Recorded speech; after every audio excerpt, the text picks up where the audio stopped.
On today's 1 year anniversary episode, we will be talking about biphasic or polyphasic sleep and how it may or may not be for you.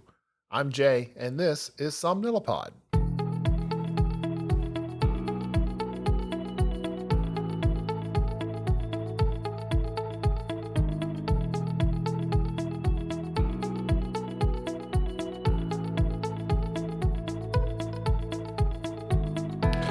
Hello, everybody. Oh, you're so sweet. Thank you so much for that. It is our 1 year anniversary episode, and stop. Really, you all really shouldn't be going on like that. I do appreciate it, though. With today's episode, we mark the 1 year anniversary since I started this endeavor, and we're going to be talking a little bit about why I did it, where we're going. We're also going to be talking about something called polyphasic or biphasic sleep. That's something that I've seen a lot of interesting articles about recently, so I wanted us to be touching on that. So again, I always start each episode with thanking you because really you are why I'm here. I felt that there was a need for getting some information out to people just about sleep in general.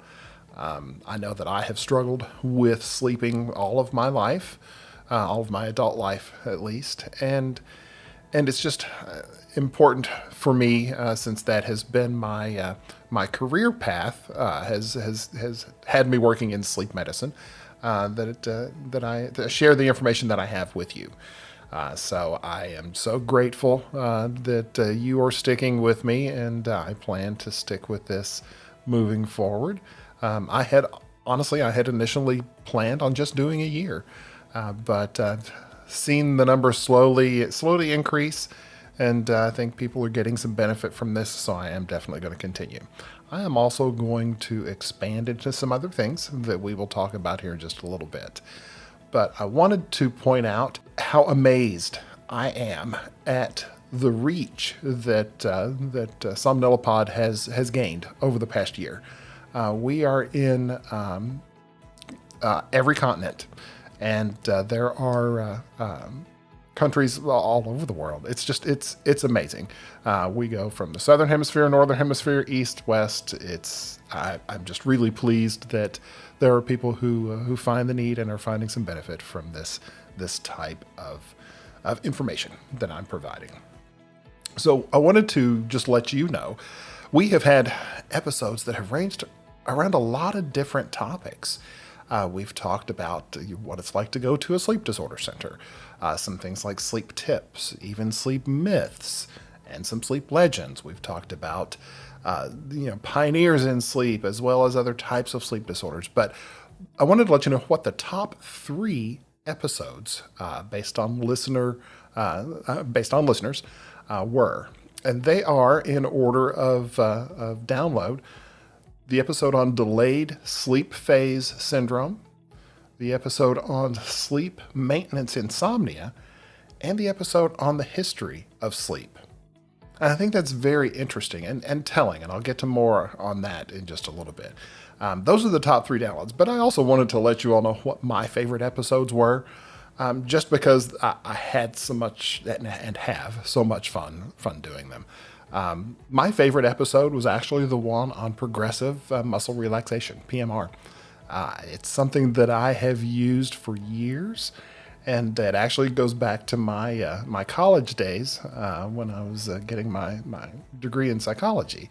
It was something that I was very interested in then, and it has stuck with me since then. I also enjoyed doing the episode on sleep by the numbers. I think it's very interesting that there are so many different takes and different methods on helping people get to sleep. I just think that's fascinating, and it goes to show that there's no one method fixes everything. People are different. People's sleep is different. There are some generalities from person to for all of us, but from person to person, there can be a lot of individual difference on the things that help you sleep. My third favorite is actually sort of a tie between any of the listener question episodes. I really enjoy hearing from you. I'm happy to be able to provide specific information about the questions that you have. So those are some things that I've really enjoyed doing over this past year. Now, some things to look forward to. I am actually, I'm probably going to, since a lot of the top episodes have focused on both understanding sleep and insomnia, because both delayed sleep phase and sleep maintenance insomnia can appear as insomnia and just people having difficulty getting to or staying asleep. I'm going to explore some things called non-sleep deep rest, NSDR. You may have seen some interesting articles or some YouTube videos on things like this. It's very similar to the progressive muscle relaxation, so that's something that I plan to explore in the future. Also, I am actually going to be starting a Patreon page. It is something that I've given some thought to, and it's basically just going to give you the opportunity to provide some support for me. I do have to, there's a certain dollar amount that I put out each month, so there will be levels of support on the Patreon page, but there's also going to be some additional content for those people that sign up for those things. So as I move forward and get all of that stuff together, I will provide you with more information. Also, I am planning just career-wise to expand into sleep coaching services. I think that it is just sort of a natural progression for me to be able to provide both community support as far as talks, lectures, things like that, and individual one-on-one coaching services. So I'm in the process of putting together a specific program to be able to help people individually look at things like your personal sleep habits, the medications you take, what your intake is as far as your diet, exercise levels, things like that, and to provide some specific coaching and support over time to be able to help people sleep on a one-on-one basis. So those are some things to look forward to with Somnilopod in the future, as well as with me. Now on to the meat of today's episode. I've seen several articles recently on what's called biphasic or polyphasic sleep. And this is actually a method of sleeping in more than one period throughout the day. Now, a lot of this was sort of inspired by research done by a historian named Roger Eckert, sorry. And what he found, he was exploring the sleep habits of 17th century, the 17th century medieval England, and came across some information about a mention of first sleep. Evidently, there was an episode where a legal document pointed out an interview with a person, and they mentioned how someone had been taken or been abducted after her first sleep. And it seemed very, very matter of fact that was something that was happening. So his continued research actually revealed a lot more documentation to first and second sleep. And what he's pointing out, and he's written a book on this, so if you want to know some more about it, you can research that yourself. But what it is basically, what he's finding is that people would go to sleep when it was dark, and they would wake up a few hours later, probably around midnight, and they'd be awake for a few hours. So they would take that opportunity to do some things around the house, to work, to read, to take medicine, to make more family, things like that. And then they would go back to bed and sleep until dawn. So at least from an anthropological standpoint, it sort of makes sense in a certain way. If you think about it, from 8 to about 6 in the morning, that's a good 10 hours. Nobody's going to sleep a full 10 hours, or at least we shouldn't be, because that's bad and it may indicate something else is going on. But historically, people would have that entire dark time to do whatever. So rather than staying awake and then going to sleep and sleeping a full consistent amount, there were reasons for people to need to be awake for different parts of the night. For example, in areas and during that time when someone needed to be awake for protection, just anthropologically, somebody needed to stay awake at night because somebody else may come up to the fire and do certain things. So there is some indication just from our biological development that some people may have needed to be awake during certain times and may have developed habits like that. Some of that, if you remember our episode on sleep chronotypes, the work of Dr. Michael Brewis talked about how some people are morning people, some people are night people, some people are awake periodically throughout the night. Some of that would be an indication that some of those habits have developed specifically, just as a part of human biology over time. However, some of it is cultural. So, for example, a lot of religious orders, Benedictine and Cistercian monks, their sleep habits were terrible. They would go to sleep at about 8 o'clock at night. They would wake up at 2 a.m. for matins, and it's specifically the first prayer time of the day. And they would be awake from the time they went from that prayer time until about 12:30. Between 12:30 and 2 was the next opportunity they had to take a nap. But then they were back up at it, doing just the regular work of a monk during the day, prayer and just maintenance things, working in the garden, etc. Then they would go back to bed at 8 o'clock. And if that habit sounds familiar, it's very similar to the habit of siesta that a lot of countries have.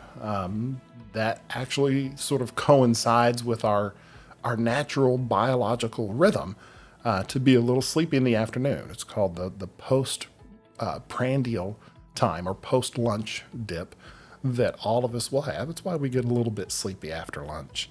But also, just culturally, that's the hottest part of the day in a lot of areas. So they would get out of the heat, take the opportunity to take a nap, and then get back to work when things cool down a little bit and stay up a little bit later into the night.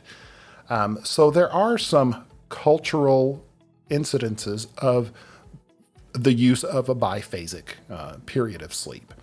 However, there is no currently, and I'm talking from the perspective of humans today.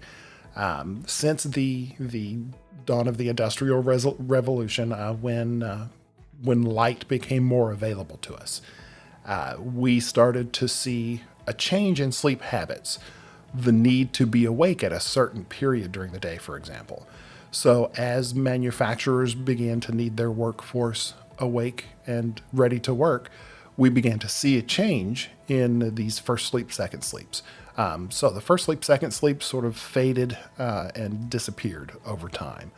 A lot of that is attributed to the rise of industrial society and capitalism, simply because they had to follow the money. Just like every crime show that we have ever seen says, follow the money. So in order to make the money, they had to have workers in the factories. So that was how things sort of developed and changed over time. Now, if someone were to come to me today and say, I go to bed at 8 o'clock, I wake up at midnight, I'm awake for 3 hours, my first indication is going to say, well, you might have insomnia. And to look at that from a clinical standpoint to see what is contributing to that. So there are a lot of different things that can contribute to waking up in the middle of the night. For example, back in the 17th century, it was not comfortable to sleep all night. You were lucky if you had a mattress, or the mattress full of straw, or horsehair. Beds were smaller. Beds were not comfortable. Medicine was not to the point where things like chronic pain could be treated, or any other ailments that would cause you to be awake during the night. So there were a lot of things that were contributing to this first, second sleep cycle. But as I say, with society now, we would look at that as contributing to some severe sleep deprivation. One of the things that we do know is that our body's given the opportunity to get a solid 7 to 8 hours of sleep. There are certain things that happen within those periods that we know do things like secrete growth hormone so that we can repair physical damage, help us consolidate memories. And those things happen during different stages within the night. Some of those stages occur most early in the night in that 7 to 8 hour period. Some of them are more prominent toward the end of the night.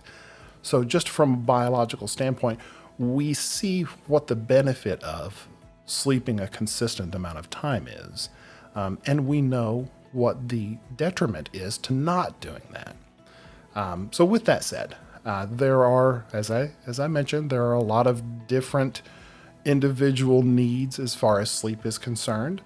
And if you find that sleeping in a biphasic way is beneficial to you, if you're not having any detriment as a result of it, and if your life is arranged in such a way that you are able to do that, then more power to you.